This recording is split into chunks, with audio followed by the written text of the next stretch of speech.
Come back. Salamatu asked the question earlier, what are trans fats? How are they produced? What artery uses trans fat, or what is it used for? What are the dangers associated with the consumption of trans fat? Have I confused you? Well, our conversation is this is what we're looking at, and we're joined by the acting head of public health science, National Open University of Nigeria, Dr. Florence Uchendu, a public health nutritionist and nutritional epidemiologist. It's good to have you, with us. Thank you for inviting me to this program. We also have with us Dr. Jerome Mafeni, a member of the board and project advisor, Elimination of Trans Fatty Acids Network for Health, Equity and Development. It's good to have you, Dr. Thank you, Mafeni. Yeah. Welcome. Thank Now you. let me start by asking Dr. Florence, what is trans fat and how is it produced? Thank you very much. According to World Health Organization, trans fats are all fatty acids that contain double bond on their trans configuration. That's quite. Can you break that?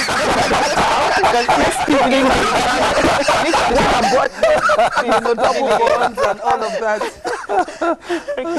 Trans fatty acids are bad to a layman, bad fats. Okay. That produce low density lipoproteins. They produce cholesterol, and they are harmful to the body. They are harmful to humans. And there are two major sources of trans fatty acids. Number one is industrial produced trans fatty acids gotten from partially hydrogenated oils in the process of processing vegetable oils, fish oils, by introduction of hydrogen. When you say in the process of processing, for those who Refining. perhaps use these oils, Yes. first of all, before I ask the next question, how is it produced? Yeah, when there are so many ways that you can produce trans fatty acids industrially during the refining of vegetable oils. They introduce hydrogen in order to give it the property from liquid to solid state. In homes, when you heat and preheat oils, you produce trans fatty acids. Okay. There are also natural sources of trans fatty acids from milk and dairy products from ruminant animals like cattle, goat, cow, and so on. Okay, since trans fats, are natural produced fats in meat, milk, cattle, as a layman, I begin to wonder, how then is it harmful to the human body? They're all harmful, whether it's trans fats from animals or trans fats from industrially produced sources. But the trans fats from industrially produced sources are the ones that are the most harmful because of the concentration of trans fatty acids in those industrially produced sources of trans fats. With animal trans fats, because there's a limit to how much meat you can eat, or how much eggs or how much milk you can consume, there's a limit to how much you can consume that limits the amount of damage it can cause to your system. Whereas with the industrially produced trans fatty acids, the concentrations are so high that is where the real danger is. And one of the reasons why industry over time have tried to solidify vegetable oils is because by solidifying vegetable oils through that hydrogenation process, the process of putting hydrogen through the vegetable oils, it gives the oils properties, right, that they now exploit for mass food production. So for example, if you notice, when you go to all the eateries, that produce fish and chips, you find that your chips are very crispy because it can be fried at very high temperatures. Whereas when you try to fry chips in your house, they're always soggy, and you never get that type of crispiness. Now, that crispiness you get is because in those big eateries, they use hydrogen. Yes, highly hydrogenated oils, you know, that basically allows them to fry, you know, at high temperatures. That gives you that crispiness. And that's dangerous to the health and to the body. Absolutely. Okay. Very dangerous. All right, well, it looks like, you know, sorry, Sally, you know, this granite oil or this vegetable oils are generally harmful. What are the options, or what is the natural state of vegetable oil, for instance, that is safe, so people can understand what options are available? Let me correct that statement. I would not say that all vegetable oils are harmful. Okay. In fact, very many vegetable oils are safe. Granite oil is safe, corn oil is safe, sunflower oil is safe, oils from sesame seeds, oils from nuts and things. They're all but this kind of oils are not readily available in the market. No, granite oil is available. You can buy granite oil. Yes, granite oil is available. So they are there. They are safe. The problem that we're trying to highlight is that while there are safe oils, we're drawing people's attention to the fact that there are unsafe oils as well. And the unsafe ones are the ones where oils in their natural liquid state are converted through whatever process to a solid state. It's that process of conversion of oils, right, from the liquid state to the solid state that creates the trans fatty acids. And it's the same reason why we always advise that it's a very common practice in Nigeria, you know, that when you are using vegetable oils to cook, you should not use them and reuse them and reuse them. People will fry, you put it in a bowl or bottle, and then you reuse and reuse. The oil becomes black. They are still frying and reusing until the oil no longer feels or looks like oil before it's discarded. So basically, Nigerians should avoid solidified vegetable or any form of solidified oil. So things that are solidified, your butter, margarine, right? Again, you need to watch, you know. Butter and margarine. Yes. There's been that margarine is worse. Safer? Margarine is worse. Okay. Because margarine actually came into being during one of the world wars when there was a scarcity of lard to make butter. So some of these oils are used for processing food, sometimes to extend the shelf life of some of these products. Can you tell us some of these products that, you know, could be dangerous to the health, and quickly run us through the health effects and complications caused by the consumption of trans fats? Yeah, some of the foods that are produced with trans fats are, like we have heard, margarine, fat shortening, margarine shortening. You have chips, donuts, ice cream, French pies, cookies, ready-to-eat foods, especially in all these eateries. So these are, and they give the food, there is a cheap way of preserving the food, giving it improved flavor and taste, but they are very harmful to the body. I also want to point out that groundnut oil is not very safe because it has 50% of cholesterol. Okay. So the health effect is that there are the risk factors have been it has been associated with the risk factor of coronary heart disease, which is you hear sudden death here and there, heart attack, stroke, and so on and so forth. Diabetes is a risk factor, and the association has been documented scientifically. So again, let's quickly list the safe oils, and where does palm oil come in all of this? Palm oil is natural, but it also contains some level of cholesterol. So it depends on the quantity you are now eating It depends on the quantity and the frequency at which you are now using palm oil. So if we have to place it, I'm asking this because we've had this conversation, you know, even with family from time to time. Or vegetable oil is not so healthy. We're finding out now that palm oil is a better option and all of that. Is there a scale to look at this? There is, there is no scale, but you that is cooking, you don't have to make it your soup to look as red as the chair you are sitting on. There will be moderation. Maybe 1 spoon, 2 spoons, you know, and to cook the soup. And not that, you know, in the past, people cook this soup and you will see some level of oil on top after cooking. Yes. When everything has sedimented, you find a very high level of oil on top. It's no longer like that.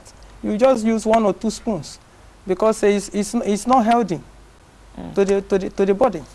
Now, Doctor, what do you have to say to businesses out there whose major income is from, you know, fast food venture? What do you have to tell them? I think the key message, and just to build on from what Uchendu just said, the key message is that they should produce their foods with oil sources that have absolutely no trans fat in them. And there are alternatives in the market that have been used globally to still produce foods of equivalent taste and quality, you know, without compromising their profits.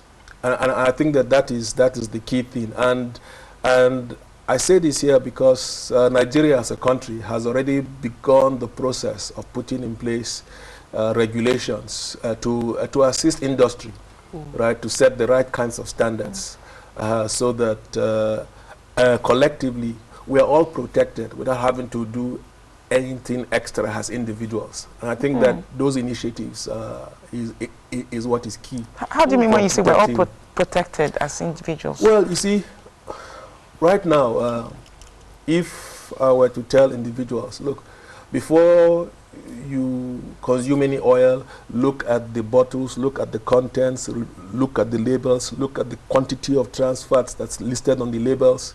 The question will be, how many people know how to read labels? The other question will be, even when you read the labels, how sure are you that what is written on the label is actually true? The third one is, most of the oils, the vast majority of our populace consumes, have no labels. And so how will they know what is safe or what is not safe? And so expecting individuals to take personal responsibility is a much bigger task than having a central government put in place regulations that helps to protect us at the point of production of these trans fatty acids, even before they come to market. So can we take the option, I mean, talking about healthy living and healthy eating, the option of no oil at all?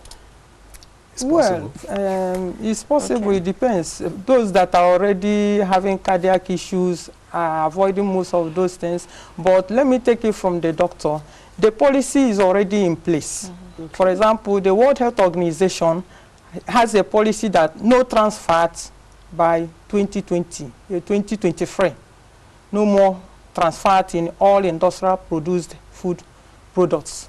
And Nigeria, NAFDAC, their current policy under labeling now says that the standard value that can be in any food now is 2 grams per 100 grams of total fat. That is what the doctor, in line with what he's saying. With that now, it protects everybody from trans fatty acid risk. Therefore, you have a NAFDAC new policy now, 2019, under labeling that all industrial processed foods must not contain more than 2 grams of fat per 100 grams of total fat. And they state also that if a product on the label states that it's trans fat free, it must contain less than 1 gram of fat per 100 grams of that total fat. And if it states that it has more than 2 grams of fat, it must tell us the type of fat. Is it cholesterol? Is it trans fat? And of course, it cannot be trans fat anymore because it must not be more than 2 grams. So by that, the population the entirety of the population is protected. But the issue now is enforcing it, compliance and enforcing it. So trans fat is not entirely ruled out of industrial production. It is a quantity that matters, yes, right? Yes. Okay. It's a quantity, 2 grams. All right, Doctor, you might want to run us through again the risks involved for our viewers. Yes.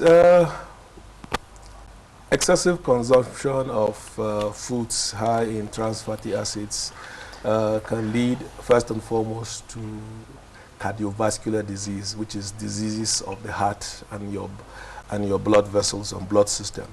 That's because the trans fatty acids goes and clogs your arteries and your veins and puts pressure on your heart, and so you can get heart failure, you can get strokes, you know, and also because of that clogging of the arteries and things, you can also, building up from there, also get kidney disease and failures of other organs, including, you know, your liver, your pancreas, things that produce your insulin, and so you can get a higher incidence of diabetes as a consequence.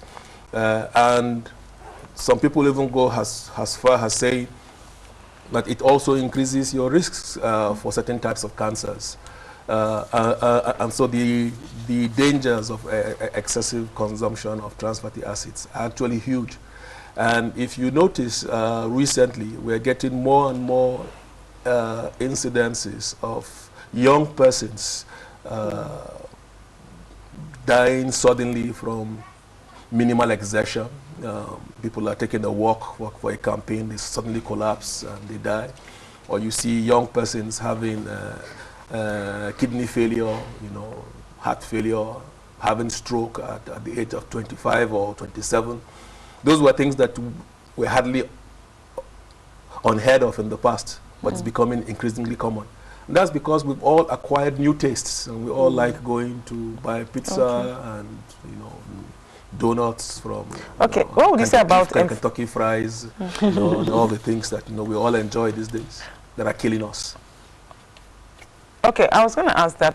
What would you say, how would you subscribe to the enforcement of existing limits, you know, as stipulated by NAFDAC in terms of the quantity of trans fat that should be found in oils? Yes, the NAFDAC regulations have actually just been uploaded onto the NAFDAC website, and they are currently undergoing what I'll call a period when people are asked to review those regulations and send in comments. And there's a 60-day window that I think will run out towards the end of this month, because it was uploaded at the beginning of January. And with those regulations now there, people are advised, first of all, to download them, read them, understand them, and make suggestions on how those regulations can be improved. But the key thing for enforcement is, one, the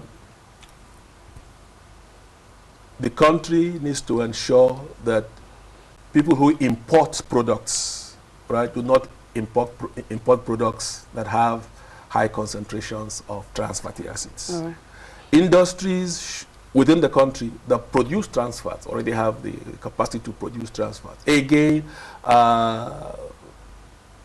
regulated through visits from the regulatory authority, which is NAFDAC, from time to time, to ensure that their processes of processing the vegetable oils, again, do not contain. Doctor, you would conclude your thoughts. We need to go on a short break now, and we take a break. We'll be right back.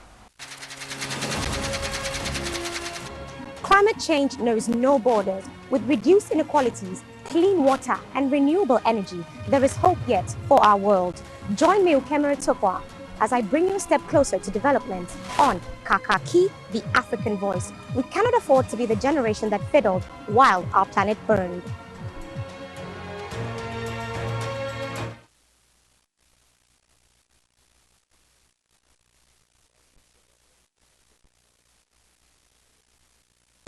All right, welcome back. We'll conclude our conversation on trans fatty oil now. We still have our guest seated with us. Dr. Mafeni is here, as well as Dr. Florence Uchendu. Let's quickly talk about, briefly now, in rounding off this conversation, the safe oils that people can use. Because I was talking about the option of not using oil at all, but you were saying that there are oils that we can use. But don't forget that some of these healthy oils tend to be quite expensive, like the olive oil, for instance. Can people readily afford this? Yes, there are safe oil, vegetable oil in the market, and they have been made in sachets now that you can buy them. 50 naira, 100 naira. There's a canola oil, there's a sunflower oil, there's olive oil, and there's one in sachets in the market now, 15 naira. And how do you know that this oil is good? When you buy it and cook. The easiest way to know is after cooking your stew, you keep it, and when it goes cold, it is still in liquid form. Oh, great. You know that the oil you have bought is very good. But when you go, after cooking, after 3 hours, you come back to the pot of soup, and you found that it has caked on top. You know that that oil is bad. It has a lot of trans fats. Yeah. Thank you very much for that, for clarifying that. That's a good way to know your oil. All right, would like to thank you both very much for finding time to be here and educating us. We've been joined by the Acting Head of Public Health Science, National Open University of Nigeria, Dr. Florence Uchendu, a public health nutritionist and nutritional epidemiologist. Thank you very much for being here. Thank you very much. All right, we've also had member, board, and project advisor, Elimination of Trans Fatty Acids Network of Health, Equity and Development, Dr. Jerome Mafeni. Thank you so much for your thoughts. It's been a great pleasure. Thank you. Thank you. All right, don't go anywhere just yet. We seal this edition of Kaakaki, the African Voice, with entertainment and lifestyle.